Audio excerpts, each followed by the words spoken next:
Okay, good morning. So update po dito sa pinagawa sa atin na Isuzu RZ4 na FlexiCube.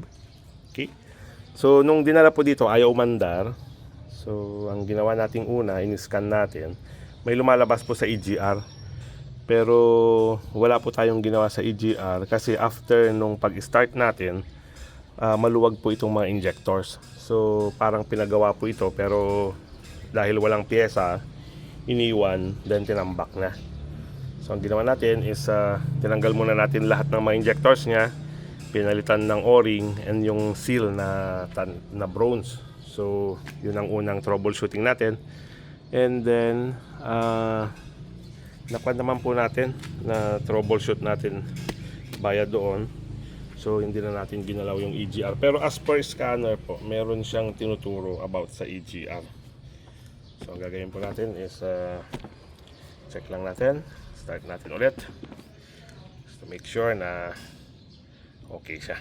Okay, so as usual po, check lang muna natin yung kanyang engine oil level.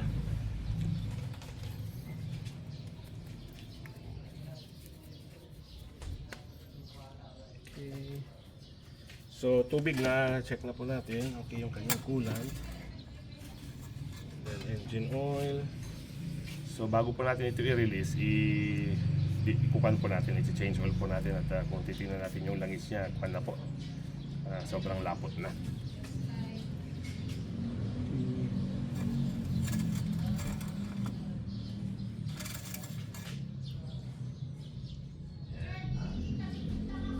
So ipapa-change oil po natin ito sa sa auto shop para meron silang lifter doon, then mapa-inspect natin lahat yung pangilalim. Palinis na rin tayo ng preno na may condition po natin. Okay, so let's see. Clear, all clear. Then start po natin. Tubig good, engine oil good. Bago po yung baterya, pinalitan din natin. Okay, so let's try. Bali 2018 model po ito as per paper, pero 2019 po siya na-release. And ang mileage is 148,573. So natambay na lang po ito sa site after na abutan ng pandemic. Okay? And ang alam ko po, ikukan ito ibebenta. So sa mga interested po, mag-message lang para i-message ko po kayo once na may final ng decision para dito. Okay? Clear, neutral, start. Ayan po.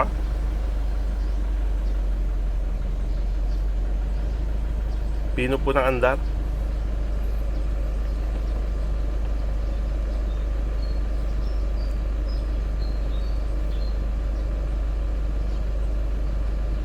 Okay, so sa diesel po niya, ang range na kaya is 330 kilometers. Okay.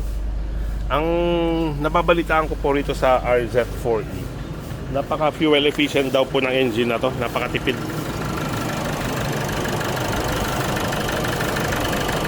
Ang displacement po nito is 1.898.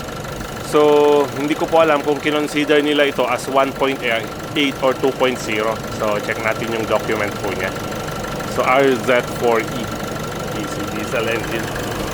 Okay, so ang next po nito is i-engine wash natin.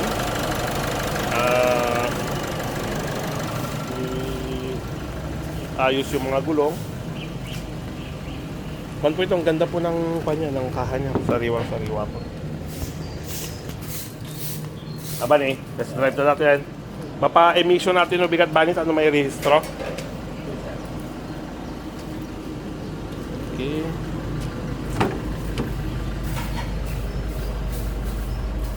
Hindi na ilagay yung... sakwan po ito sa jack. Okay, yung mga parts niya. Okay. Then aayusin po yung loob.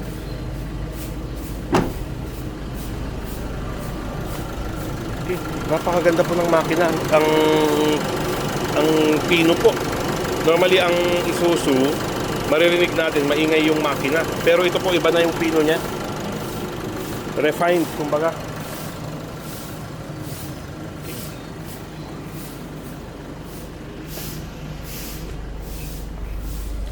Okay, so try nating i-taas yung revolution.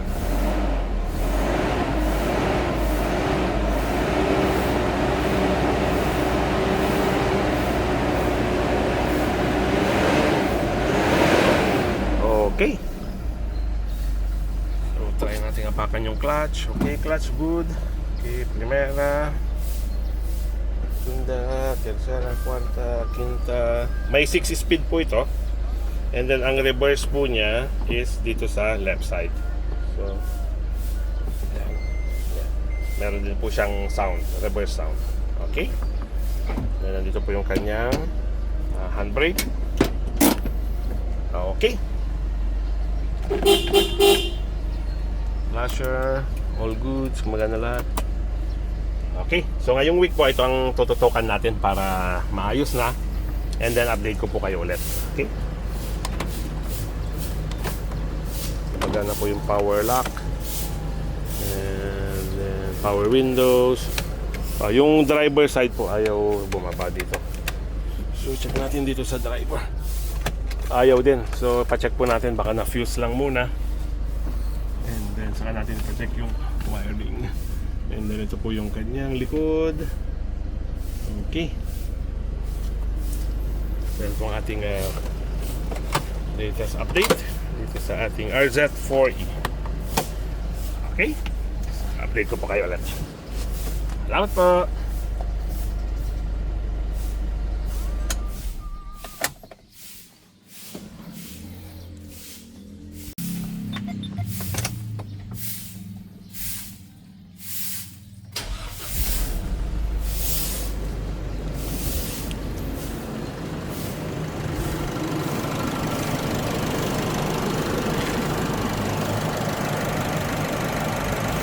Okay, so in-idle po natin ng isang oras.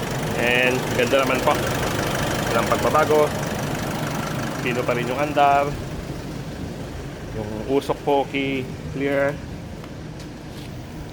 Okay, temperature okay pa. Hindi nagbago sa gitna. Okay, so switch off na po natin ulit after 1 hour of idle. Salamat po!